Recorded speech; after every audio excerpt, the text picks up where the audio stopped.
Assalamualaikum dan selamat sejahtera. Nama saya Muhammad Alif Dini beramal Lutfi, nombor matrik 155012 dari Pusat Pengajian Ilmu Pendidikan dan saya merupakan Ketua Kumpulan Tutorial 5A. Hai, selamat pagi dan salam sejahtera. Nama saya Jelly Magaling, bernombor matrik 150460 dan saya daripada Pusat Pengajian Ilmu Pendidikan. Salam sejahtera kepada Dr. Al-Amin. Nama saya ialah Chan Yi Yu dengan nombor matriks 159292. Saya merupakan seorang pelajar dari Pusat Pengajian Ilmu Pendidikan. Assalamualaikum dan selamat sejahtera. Nama saya Muhammad Khairul Izham bin Makno, bernombor matrik 158249 dari Pusat Pengajian Ilmu Pendidikan. Hello, nama saya Jack Kit Hong, nombor matrik 146045 dari Pusat Pengajian Ilmu Pendidikan.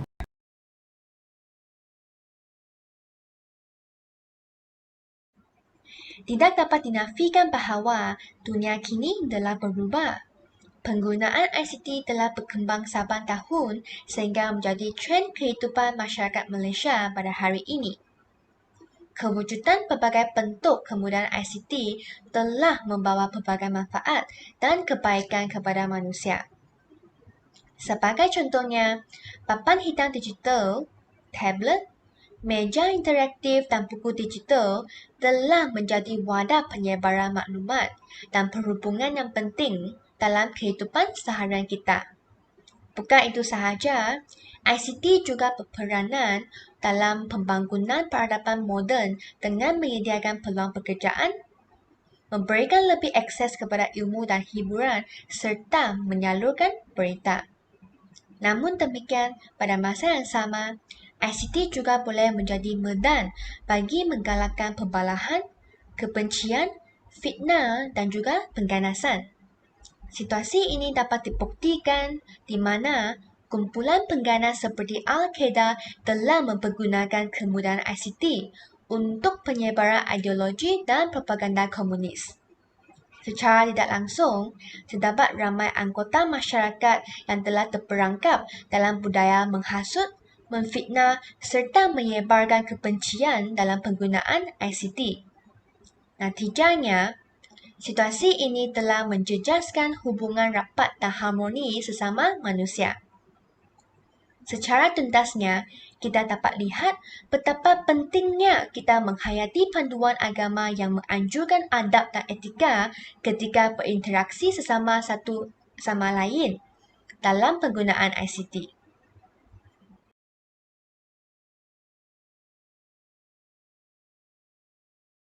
Baiklah, mari kita beralih pula kepada isu dan permasalahan kajian.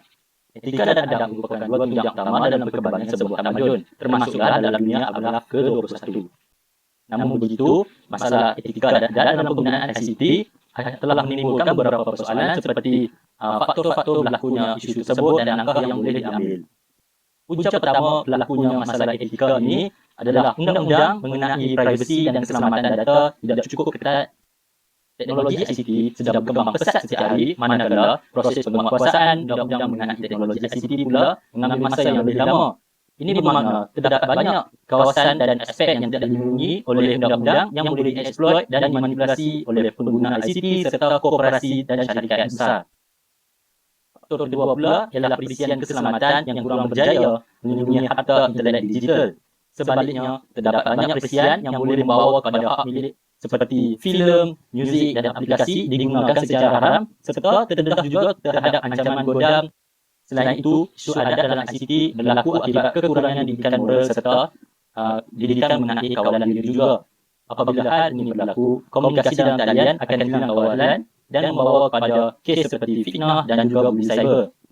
Akhirnya, cara-cara yang perlu diambil untuk memupuk adab dan etika dalam penggunaan ICT adalah pertama, menganjurkan kempen kesedaran, meningkatkan security dan pemantauan dari berbagai pihak serta mengetatkan lagi undang-undang mengenai hal ini.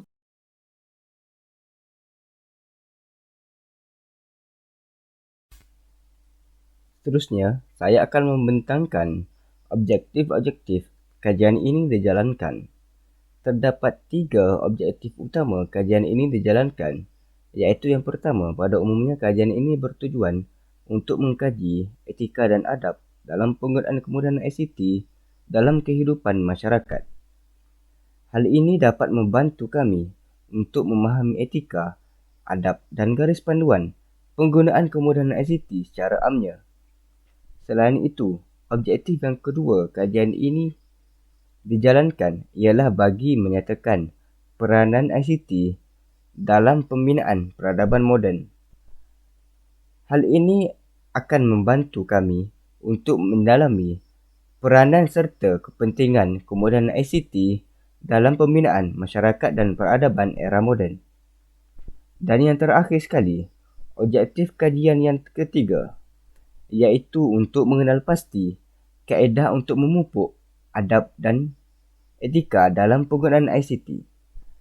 Hal ini secara tidak langsung akan mewujudkan masyarakat yang berhemah, beradab serta dapat mengikut tata kelakuan dalam menggunakan ICT serta dalam masa yang sama dapat memupuk keharmonian dalam masyarakat. Kajian ini tertumpu kepada orang awam yang merupakan pengguna kemudahan ICT. Kajian ini berfokus kepada adab dan etika dalam menggunakan kemudahan ICT serta peranannya dalam pembinaan masyarakat moden. Pihak kami menjalankan kajian berbentuk kuantitatif secara dalam talian dengan cara mengedarkan pautan Google Form kepada kumpulan sasaran melalui platform media sosial seperti WhatsApp.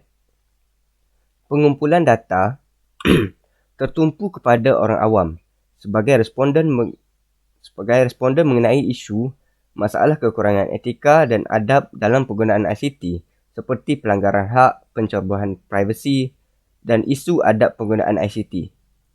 Kami juga menjalankan kajian berbentuk kualitatif dengan mengambil kira informasi yang diambil daripada sumber-sumber sekunder.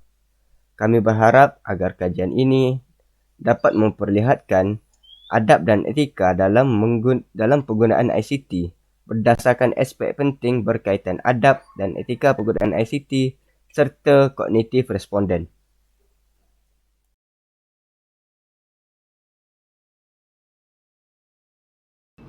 Seterusnya adalah kaedah kajian bagi kumpulan kami. Kumpulan kami menggunakan kaedah penyelidikan dan rujukan, iaitu kajian kami merangkumi pemerhatian dan survei, serta rujukan berdasarkan jumlah email untuk mendapatkan maklumat dan data. Dengan ini, kajian kumpulan kami melibatkan dua metodologi utama, iaitu kajian kualitatif dan kajian kuantitatif. Melalui kajian kualitatif, pengumpulan dan penganalisis data diadakan melalui data bukan perangkat, di mana dokumen, jurnal akademik dan soalan terbuka dianalisis untuk mengaji isu utama. Manakala, melalui kajian kuantitatif, pengumpulan dan penganalisis data diadakan melalui data perangkat, di mana kaedah statistik digunakan untuk menganalisis maklumat yang dikumpul melalui survei. Jadi, aktiviti dan proses kajian kumpulan kami adalah dilaksanakan berdasarkan kaedah dan metodologi kajian yang tersebut di atas. Proses kajian kami dijalankan secara kualitatif dengan melalui dokumen analisis. Dengan ini, kumpulan kami menganalisis dokumen-dokumen seperti jurnal akademik, akhbar berita, blogspot dan lain-lain dengan tujuan untuk mencari maklumat sebagai panduan bagi kaedah kajian dan objektif kajian dalam kajian kumpulan kami. Tambahan pula, analisis dokumen juga dijalankan untuk mendapatkan informasi dan data untuk mengenal pasti latar belakang serta isu dalam etika dan adab penggunaan ICT dalam masyarakat Malaysia. Selain itu, proses kajian kami juga dijalankan secara kuantitatif dengan menghasilkan satu Google Form sebagai satu survei internet.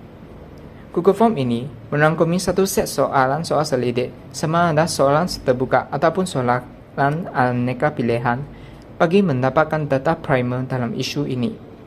Kami menyebarkan survei Google Form ini melalui berbagai sosial media seperti WhatsApp untuk mendapatkan responden dalam kajian ini.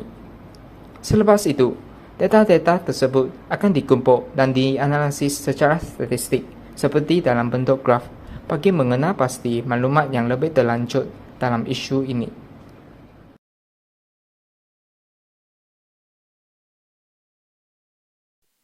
Baiklah, mari kita beralih pula kepada analisis dapatan kajian. Hasil daripada analisis Google Form yang kami jalani, pertama sekali kami dapat membuat kesimpulan bahawa kebanyakan pengguna menggunakan teknologi ICT melebihi 5 jam setiap hari dan juga kebanyakan responden juga memiliki 4, 5 ataupun lebih bilangan media sosial. Hal ini kemungkinan kerana majoriti besar pengguna menggunakan teknologi ICT seperti media sosial tersebut untuk pelbagai tujuan seperti hiburan, kerja dan sumber maklumat. Berdasarkan kajian Google Form dan carian internet, masalah etika ICT terbesar ialah pencerobohan privasi pengguna. Kenyataan ini boleh disokong dengan peristiwa pencerobohan data Facebook yang berlaku pada 2021 serta teknologi pengawasan Big Brother yang digunakan untuk mengintip orang awam. Seterusnya, hanya sekumpulan kecil responden yang mengaku telah mencerobohi etika ketika menggunakan ICT dan antara tindakan yang mereka lakukan ialah penggunaan hak milik ataupun hak cipta tanpa kebenaran atau dalam erti kata lain, cetak rompak harta intelek. Tambahan pula, berdasarkan kajian Google Form dan carian internet, kempen dan berita yang bertujuan memburukkan nama merupakan masalah adab ICT yang terbesar. Hal ini dapat disaksikan sepanjang masa apabila kita berbincang mengenai isu berkaitan selebriti ataupun politik seperti gosip-gosip dan juga berita palsu.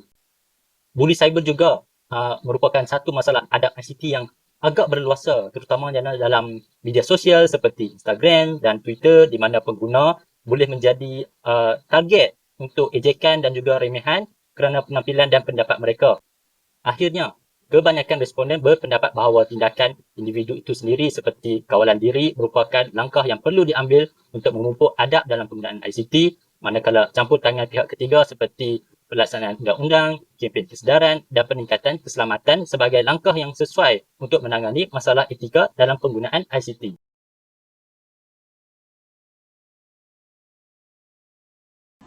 Seterusnya, mari kita masuk ke dalam bahagian kesimpulan. Dapat kita simpulkan daripada kajian ini bahawa terdapat masyarakat yang kurang mengamalkan etika dan adab dalam penggunaan ICT. Oleh itu, langkah-langkah haruslah dilaksanakan untuk memberikan kesedaran kepada masyarakat terhadap kepentingan ICT dalam pembinaan peradaban moden agar dapat melahirkan masyarakat kelas pertama.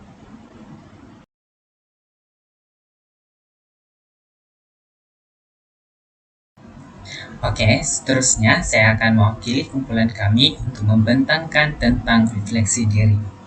Saya telah mengumpulkan maklumat refleksi diri untuk kumpulan kami ini melalui Google Form dan akhirnya saya simpulkan kepada 4 aspek utama, yaitu nilai kerjasama, komunikasi, etika dan adab dalam ICT, serta perpaduan.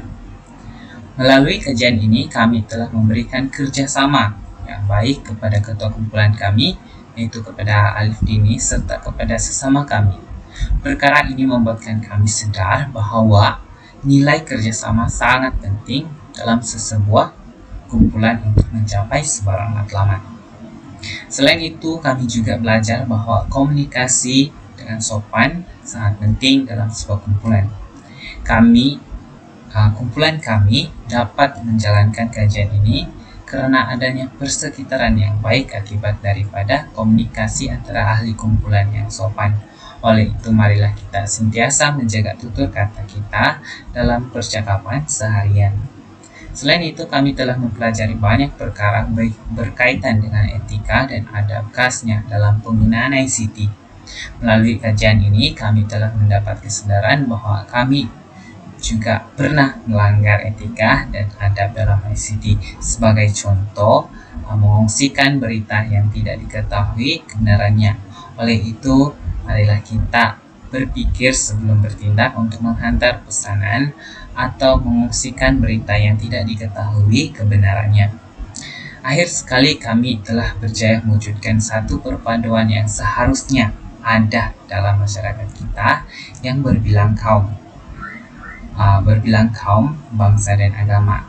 Walaupun kumpulan kami terdiri daripada berbagai kaum, kami telah berjaya mewujudkan perpaduan itu sehingga kami dapat bekerja dalam satu pasukan. Sekian, itu sahaja daripada kami. Terima kasih.